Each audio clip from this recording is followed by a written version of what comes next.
So the webinar started. We've Yeah. got Natalie's with us. Hi, Natalie. What Natalie doesn't understand yet is this is an AMA for Phil, but Phil quite often diverts the question to everyone who's attending.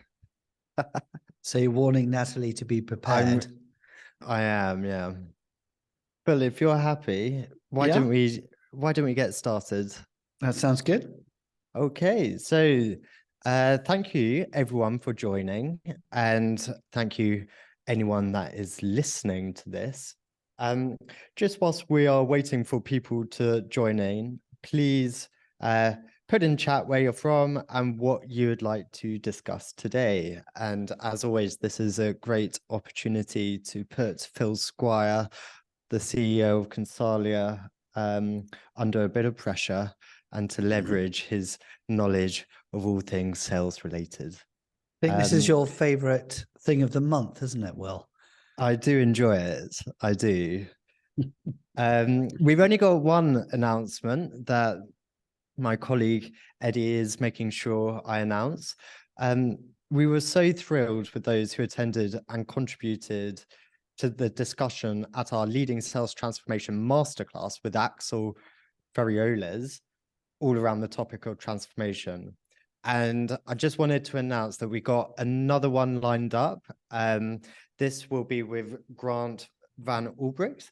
He is also a master. He's done the Leading Sales Transformation Masters. He's gone on to do the ILM in Coaching for Sales Transformation and continued on to do a doctorate in change management. But Grant will be doing a masterclass in change management on the 31st of July. So if you're interested, do let us know. I know Eddie will be providing further details, but these are really exciting sessions where we focus on a topic, an area in sales leadership, and we get our alumni to run a masterclass session on it. And they're very interactive, very engaging. So I highly recommend people join. Plus, you get a sense of what happens in our master's programs. Anyway, I digress. Let's not waste any more time and get straight into it. So we've been sent a couple of questions through to us via email. So we'll get round to those. But if anyone else has any questions in chat, or just let us know and I'll make sure Phil addresses it. Natalie, this is a brilliant opportunity for you to kind of put Phil under the spotlight. And I can see that Ian Jones has joined us again from South Africa. So welcome in and thank you so much. And thanks for the question you sent us, because it's really helpful to get them in advance. So why don't we start with Ian's question? Actually, I think it's a good idea. Yeah. So Ian wrote in and said, many sales leaders have been addressing the problem of their salespeople failing to make targets. They've been trying to solve the problem by several methods over a long time with little or no success. A cynical attitude is in evidence and suggests that the problem cannot be solved in the current time frame for a variety of reasons. Is there a proof of the Consalia concept that you would recommend that is relatively quick and inexpensive to implement? So yeah, Ian, thanks very much for that question. It's a really great question to ask, and I think the first bit of the question is perhaps worth reflecting on, which is this comment about failing to make targets. And I think it'd be interesting for us to talk about, what the percentages actually look like, before I maybe move on to the second part of the question. So the question I think we should look at first of all is, or check the validity of the statement about failing to meet targets, is what percentage of salespeople in a selling organization meet targets. and what percentage don't, because that, if we disagree with what the figures are, then that's going to influence the second half of the statement. But the data that we've got on this topic is that over 60% of salespeople fail to meet targets on an annual basis. And one of the interesting aspects of this particular statistic is that with the same organizations, this is something that happens year in, year out. And that would potentially suggest that they build into their planning process the assumption that 60% of salespeople are going to fail, to reach targets. Therefore, that assumption drives the number of people that they need to recruit into sales to meet targets, because these same companies have a knack of kind of just about reaching their targets year in, year out. So I think that's interesting. So I suppose it would be a question that I could sort of put back to Ian, who asked the question at this stage, is what Ian's experience has been in this particular area. I don't know if Ian is happy to kind of share his point of view on that. Yeah. Hi, Phil. Hi, Ian.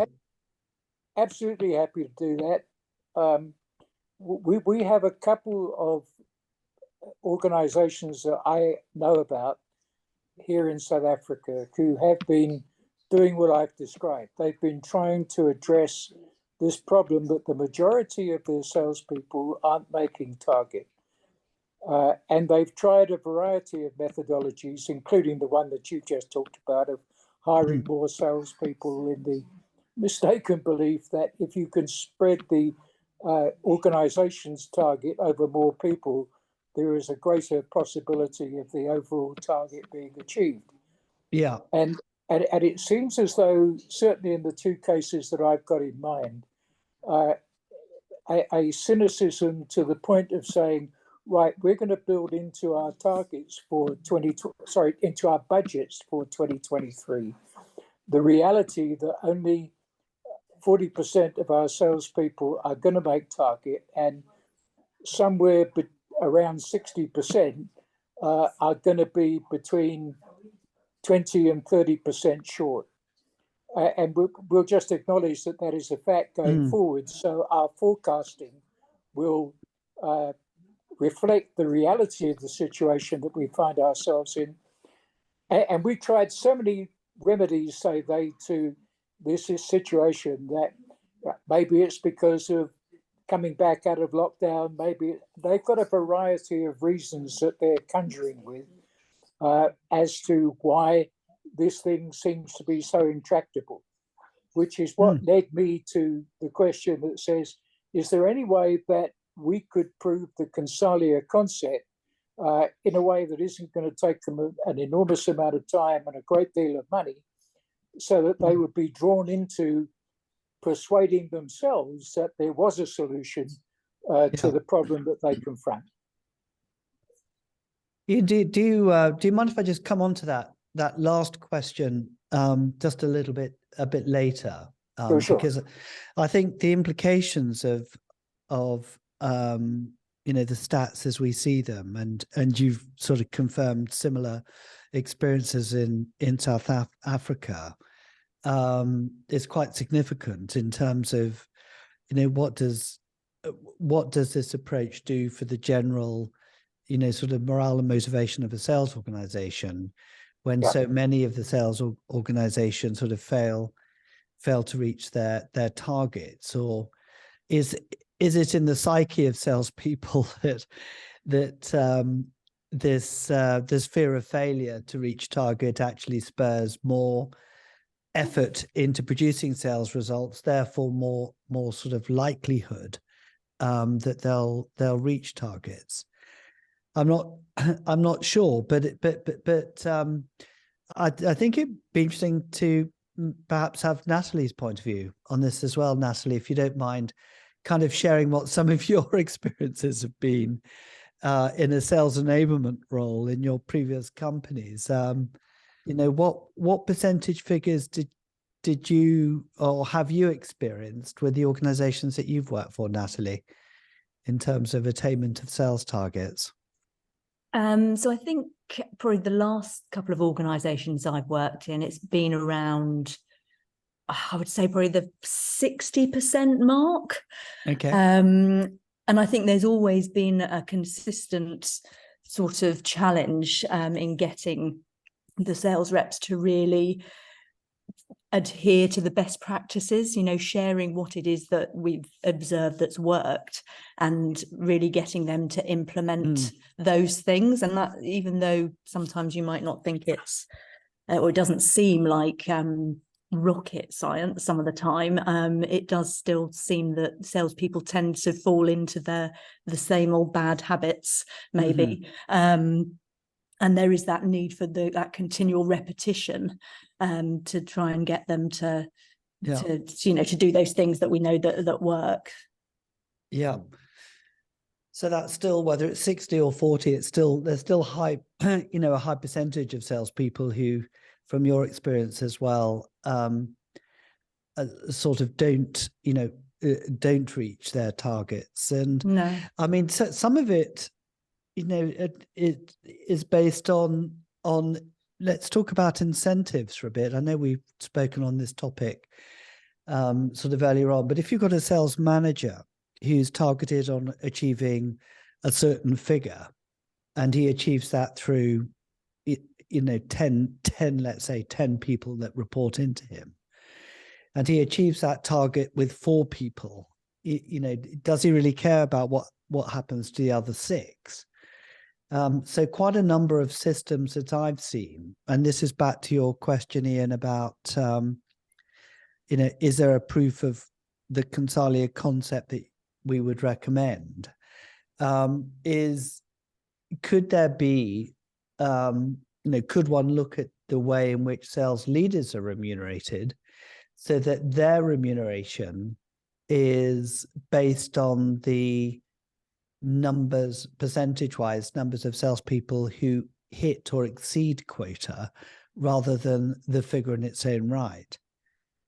So I think that, I know that question has sometimes come up in conversations we've had with clients, is that, would you drive a better balanced performance if the way that the sales managers are incentivized is based on percentage of team who meet quota, rather than just a simple revenue or gross profit quota? I don't know, Ian, I don't know what your thoughts are on that, whether these companies have got such systems that reward sales leaders in the way that I've just described, or is your experience that sales leaders tend to be kind of remunerated on one figure, and the companies don't really care about how that figure's arrived at, as long as you hit the figure? Yeah, I think that latter form of remuneration is prevalent in South Africa. What is starting to happen now, of course, is that the organization's ability to meet target is being impacted. Yeah. So instead of the organization meeting target, it sort of meets 80% of the target. And that sort of winds up being a contest between executive management and sales management, where sales management is saying, you are placing unrealistic targets on us. And executive management say, well, whether they seem reasonable to you or not, this is what the business requires. And it sort of continues to be that non-resolving nature of discussion between executive management and sales management.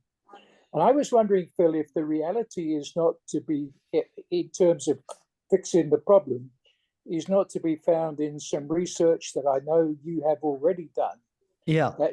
That 90% of salespeople are not attractive to their customers. Now, I'm wondering whether if that issue were effectively addressed, it might have a relatively short-term improvement in the numbers.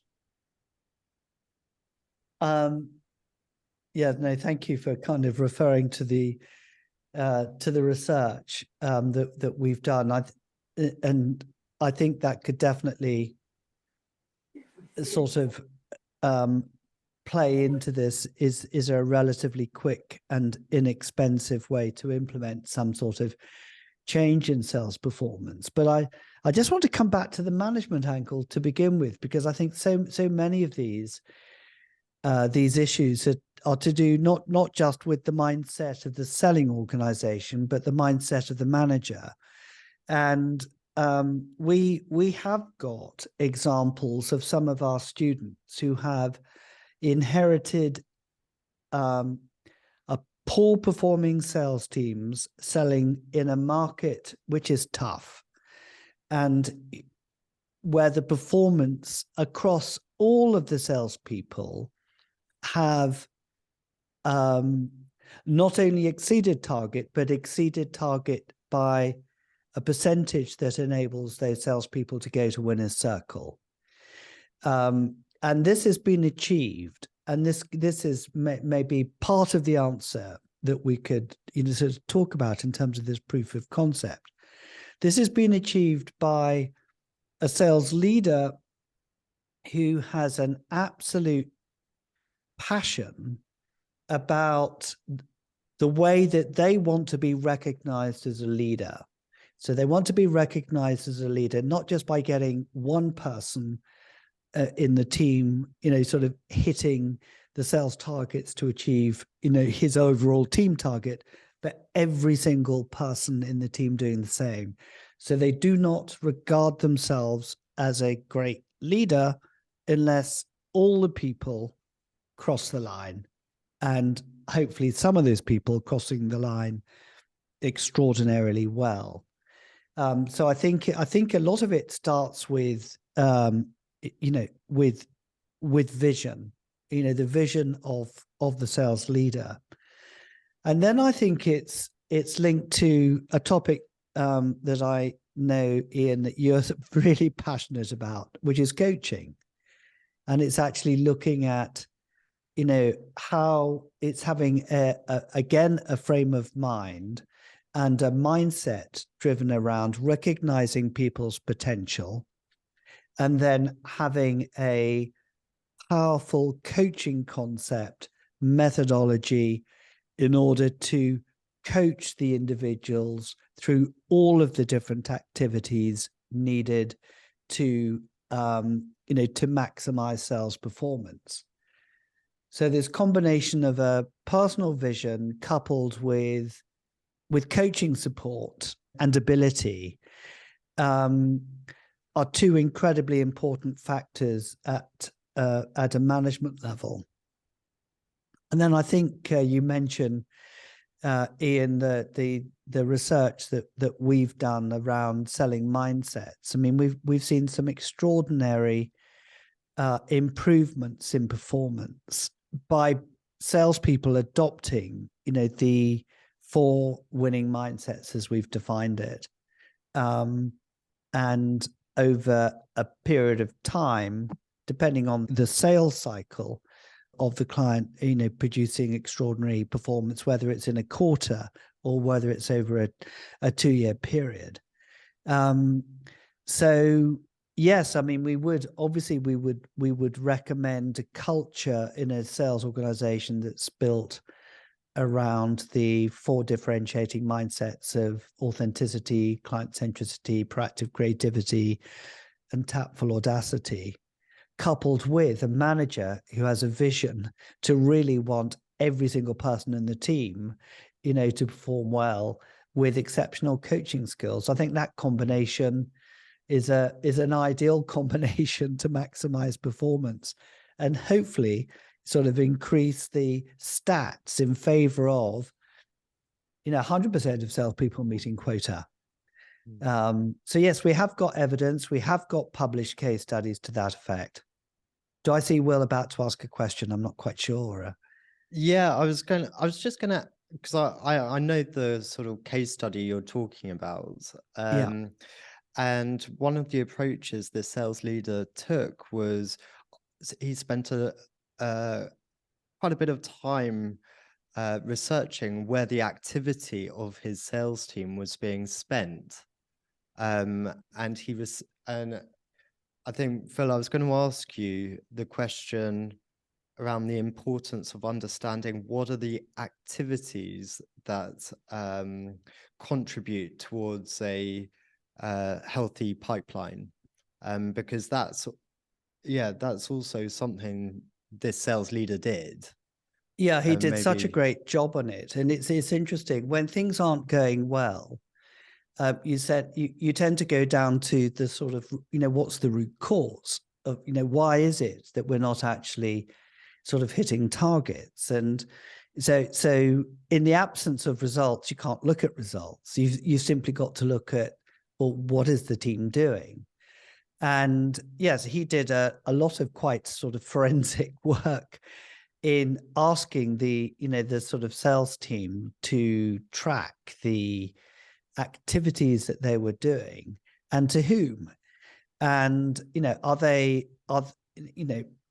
what level of the organization are these people kind of selling to, what kind of discussions are going on with the people that they have been meeting, and what were the outcomes of those discussions. So his conversations were very much based on what did you do, who did you do it with, and what was the outcome. So there were just 3 simple things that he asked each of the salespeople day in, week out, in order to understand the correlation between activity and result. So he wasn't interested in results. Well, results weren't there. He was simply focused on what we refer to as leading indicators that would lead to results later. So this kind of analysis of activity was another, thanks for raising the question, Will, or the point, was another factor that he looked at, because it linked very much with coaching. How do you know how to coach people, when you don't have a deep understanding of what it is that they do?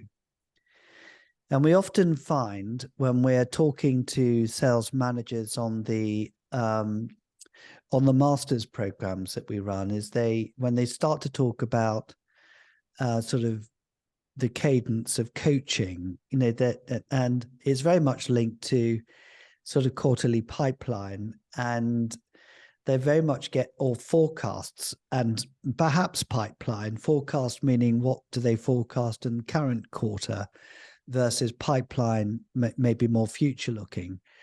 But it's quite clear that the majority of conversations that take place is around what we would call lagging indicators. And I think this is a big mistake, and leads to the fact that people lose sight of what it is they need to do to generate results. They get fixated on the performance. But in a way, you can't blame the sales managers, about doing this, because they get pushed and shoveled around performance all the time by their senior execs. So they're given, if you like, the culture of the organization and the things that get discussed at those sort of QBR meetings that are so results orientated that there's no real emphasis in looking at what it is that drives results. So I don't know if I've rambled on a bit. So yeah, Ian, I think it's a combination of the selling mindsets. So we've got so much evidence to show that if salespeople adopt these selling mindsets, they will be in what we've called the winner circle, and much higher probabilities of closing opportunities. But I don't think we can underestimate either the importance of the role of the sales manager and the sales leadership, to provide the right coaching support for them as well. And it's also providing the right space for innovation and to take risk and have that supportive element from the leadership. Because if you're doing the same thing over and over again and not getting the results, then perhaps you need to find new ways to innovate. Yeah, for sure. It's really, really important to encourage that psychological safety, for people to experiment and try new things out. I remember we had one of the stories that I really love is we had a group of managers going on the Sales Transformation Masters program, and one of the managers, he was based in Colombia, and he was confronted with a big challenge. He worked for Sony Mobile. Of course, they had a huge amount of competition from the other handset suppliers, and the regulators in Colombia were trying to block the sale of smartphones because they felt that economically it wasn't good for the country. And they wanted to make the accessibility of smartphones more, the lower end handsets, so that, more of the population could buy them. And this would have had a disastrous effect on the Sony market share. And so what he did, and this happened within a 3-month period, was he adopted the proactive creativity and tactful audacity mindset. And he went back to the regulators and he challenged them on the logic of the regulations that they were about to implement, throughout the country. It took a lot of courage to be able to go to the regulators and say, hang on, I think you've made a mistake here. Can I have some of your time to rethink this? And he'd done a lot of work on looking at the economic ROI, and such that the regulators agreed that they wouldn't block the sale of high-end smartphones. And as these conversations were going on with Sony and the regulators, Sony preempted the fact that they would not introduce this legislation, and that the market would be open for the sale of these smartphone handsets. So they stocked up, they had the stock ready, they entered the Christmas period, which is the biggest opportunity for handset sales is over the Christmas period. And the other handset manufacturers had depleted their stock of handsets, so they didn't have any stock, or much less stock. And within the space of 2 or 3 months, Sony increased their market share in Colombia from something like 8 to 17%. And this was done based on taking those mindsets that we know so much about of tactful audacity and proactive creativity, and implementing it in a sales approach. But I love this story because of its innovation, inventiveness, courage, and of course business impact was amazing. Yeah, and of course it's been published in the Journal of Sales Transformation. Great, Ian. I'm just wondering if Phil's answered your question, or if you have any other questions for him. No, I think, Will, that Phil has given me a very comprehensive exposure on what you guys have found that works. And I'm sure that the elements that he's outlined are the ones that need attention. And it so inspired me that I'd like to put together a kind of a straw man suggestion based upon the information that he's given this afternoon. And maybe that's something that offline I and you guys could work on going forward. Yeah, that would be brilliant. Yeah. Thanks, Ian. We'd love that. Okay. I don't know if Thanks. Natalie has got any more comments to add or any observations. Or any questions. Or any questions. I haven't got a question at the moment. I thought it was interesting what you were saying actually about the teams and whether you know all of the teams should be performing and hitting quota for the sales managers and leaders to really feeling like they're succeeding. And that's something from the sales enablement perspective that I always saw as very important actually, is how do you upskill everybody in the team rather than just those top performers, so that you can help make the whole team more effective.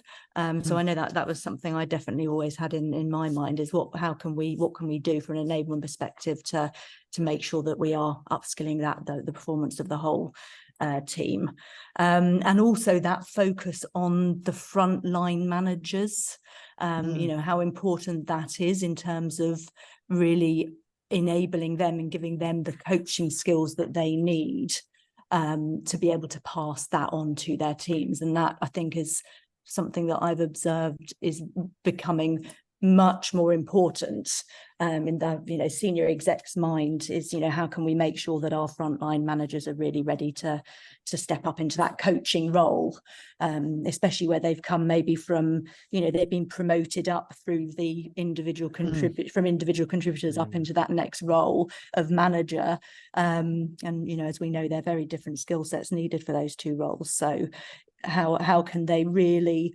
develop those managers when they get into that role to make sure that they can do their jobs effectively, and also that they're developing them then as well to stay within the company and to grow, and do what they want to do in their next career steps.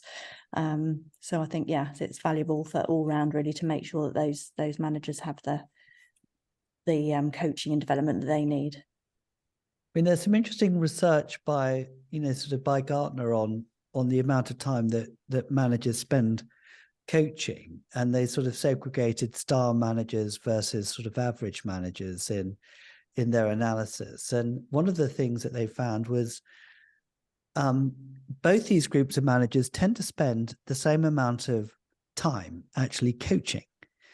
But what is different between the two is that the star managers spend their time differently to the average managers, and the area that they spend more time in coaching is around early stage sales development, sales opportunities, and if we're looking at more sort of deal specific type coaching, and as well as late stage. And this has always struck a note with me, because I remember doing one of our interviews of customers about, we're interviewing the customers of our customer about what they like and dislike about sales approaches. And one of the people that we interviewed said, they really dislike it when managers come in at the end of a deal to get what they said, the glory of closing the deal, and to, negotiate. And they could go back to the office talking about, how they won the opportunity, and sort of in a way usurping the authority of the salesperson in that respect, in terms of what they can and cannot do in the negotiation. But so I think coaching is such an important sort of area, and so when you break it down into, okay, well, coaching is one thing, but what type of coaching is important, and so much of what we do here at Consalia is sort of is exploring around coaching to the mindsets. How can you coach people such that the sales team have the kind of what we know to be the winning mindsets for being successful? Because I think if the mindsets are in the right place, it's amazing what you can do on the back of that. So thanks for talking about coaching. I think that's really important. And just when you were talking about the sales process there, so with my last company I worked at was really where they were struggling to progress was really in that discovery phase. So I think that was a continual area for support and coaching from enablement, and also for the managers on, really doing that part effectively. And again, I think that just comes up time and time again, doesn't it? And maybe how you can apply those mindsets to your discovery process to really make sure that you are doing it as effectively as possible. But that was something that the data definitely backed up, was that it just wasn't being done as thoroughly as it needed to be to progress on to the next stage. Great. Okay. Yeah, thanks, Natalie. Thank you. So Phil, I'm now digging into our archive, because we've had questions in the past that we haven't had the time to address. This one is around transformation. So how long does it typically take to transform a sales force? My organization wants, that's a meaty one. My organization wants results, but may not necessarily have the patience to transform. How would you approach this conversation with the executive team? I think a lot of it depends on the size of the organization, because there's no question that the larger the organization, the bigger the challenge there is in achieving transformation. And the bigger a company gets, the less agile they become, even though that we know how important agility is in today's marketplace. And I think we've talked on these AMA sessions before about what percentage of people do you need to have in an organization that that is behind a transformative idea and have totally bought into it. And McKinsey have come out with a 7% figure, which is quite interesting. So I think it depends a little bit on the size of the organization. We have got examples of people who have needed to effect a complete transformation of the sales force, with teams of around 30, 45 people, with a number of field sales managers reporting into them. And we have seen transformation taking place over a 90-day period. And the difficulty with transformation, or what makes it a challenge, is that before you can really get into any kind of specific actions that take place, if you like, is you need to win hearts and minds. And unless you win the hearts and minds of the sales team around a different way of approaching the marketplace, there's very little you can do. The team won't transform. They'll go back to business as usual. So the critical thing is winning hearts and minds around, the purpose of the organization, a very clear idea about exactly, what it is you're asking the teams to do, and why is that called transformation and not change. So assuming that the transformation is required, then at an individual level, I think it can happen quite quickly. But at a team level, it really depends on its size. Now, I've seen situations where sort of organizations might have a sales force of 2,000 or 3,000, and they've got pockets of teams inside that organization who are clearly transforming, and where the results of those pockets of the organization are being recognized inside the organization for having transformed.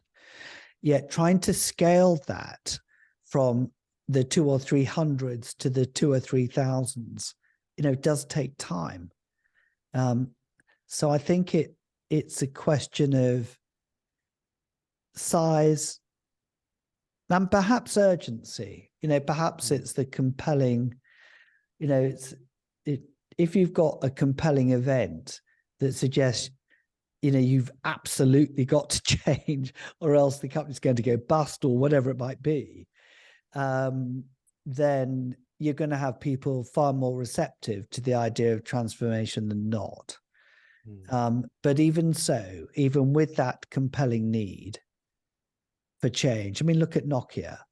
They had 45% of the handset market, and then they lost that 45%. I think they have maybe 2 or 3% now. Have they been able to change? Well, they knew the avalanche was coming, but they weren't able to affect transformation. It's very difficult to actually change deeply embedded systems quickly. So I think that's it depends answer, Will, which is not very maybe helpful. Maybe you could touch on winning hearts and minds, and what's maybe less of a transformation, but if you as a manager say want to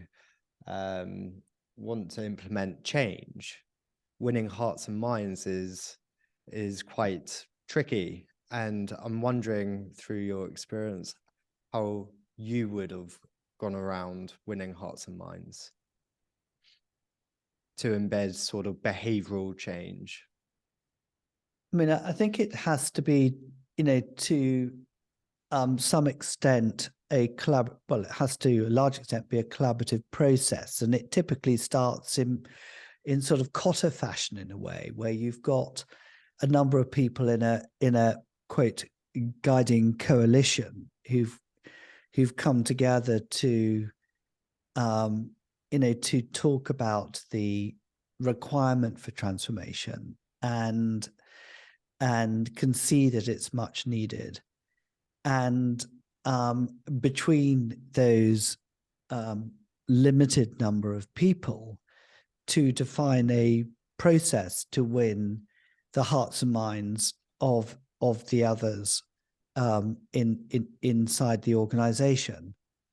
And I use the word collaborative because if you go in with this is what I think we need to do to transform, and with this team of 2 others, let's say, that you've got behind that vision, I think you could sort of run into a sort of slightly cynical pushback from the others in the organization. I think what's interesting is that you sometimes see a time lag between the what might be a perfectly good transitional strategy and the execution in the field, because of the underestimation of the time it takes to actually bring people with you. So we've, one of the techniques we've seen people use to win hearts and minds is something we call appreciative inquiry. And it's a very positive way of actually dream designing and then implementing a particular sort of course of, sort of creating a new destiny, designing a new system to fulfill the destiny, towards building a course of action. And this is very energizing, and it's something that we often recommend people who want to go through this journey of transformation. So it's Cooper Ryder, who is the author of Appreciative Inquiry. It's just a fantastic, very simple framework for actually getting people to come together and to create a future state, building on the best of what is best.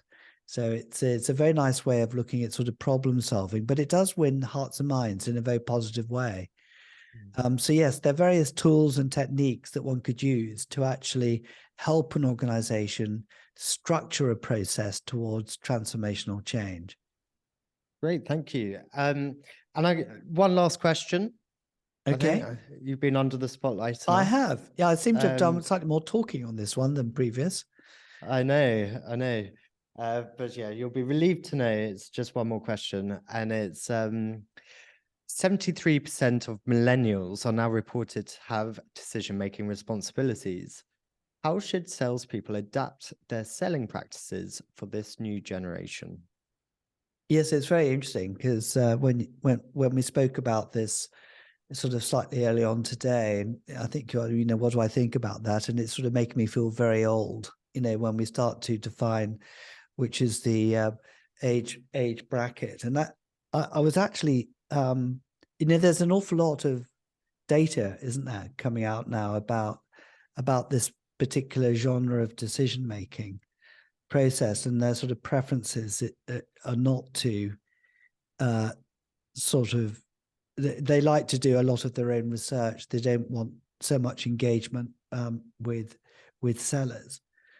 And I think for a lot of transactions, which are transactions or transactional sales, this may be true. This is where kind of sales is heading. But for the complex sale,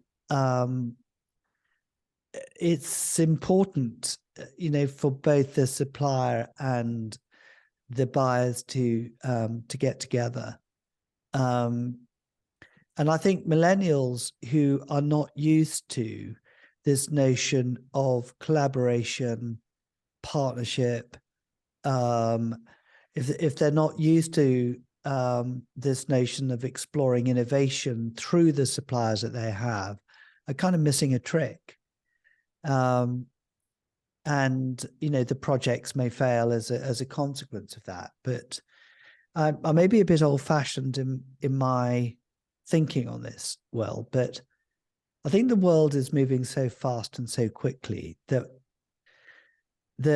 no one has the answers. And I think that it's kind of, in a way, sort of the millennial question suggests that the millennial know what the right answer is to a particular problem that they've got. And they're going out and sort of doing the research to validate their hypothesis. And this runs a risk of the innovation you can get through a much more partner-orientated dialogue with salespeople. But I may be showing my age here, Will, and I may be wrong in what I've just shared with you, but this is my sense. I mean, time will tell, I think. Time will tell. Is the answer. But I think the yes, pandemic, I think that also, just to sort of carry on, I'm finding myself hearing more and more people talking about the need for face-to-face meetings, and that we still haven't got over this sort of pandemic-induced not seeing customers or customers not seeing potential suppliers. And there's no doubt that, with all the Zoom technology we have and Teams technology, we can be more productive, by not spending so much time traveling.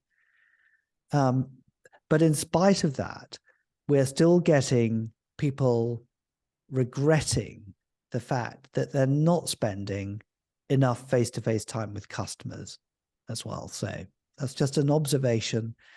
This is not based on any scientific research, apart from us talking to hundreds of salespeople, and also to customers about similar topics. I'll just add to that. Doesn't, regardless of the generational dynamic, we're all humans at the end of the day, and we all enjoy social interaction. Absolutely. And it's far more fun creating relationships with your customers and potentially other sellers. That we should be advocates of connecting and seeing each other face to face, and utilizing all the channels at our disposal at the moment. So what about setting up a sales performance system which rewards the amount of money salespeople are spending on client lunches? How do you see that working? Well, say we're going to pay you a commission Yeah, for Plus a free lunch.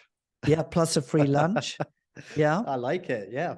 So is this some of the innovation that we might see in sales performance systems? I'm not sure what Natalie would make of that at all, but you know, Great idea. you think it's a good idea? I do Yeah, think why it's a not? good idea, but and I think people, I think it is about that balance, isn't it? That more people, that people are starting to get back out there and having those face-to-face meetings, and I think a lot of people do want to do that. But I guess companies are very conscious as well of the amount of money they can save on, T&E and all of those sorts of things Absolutely. now with Zoom and all the other tools we have at our disposal.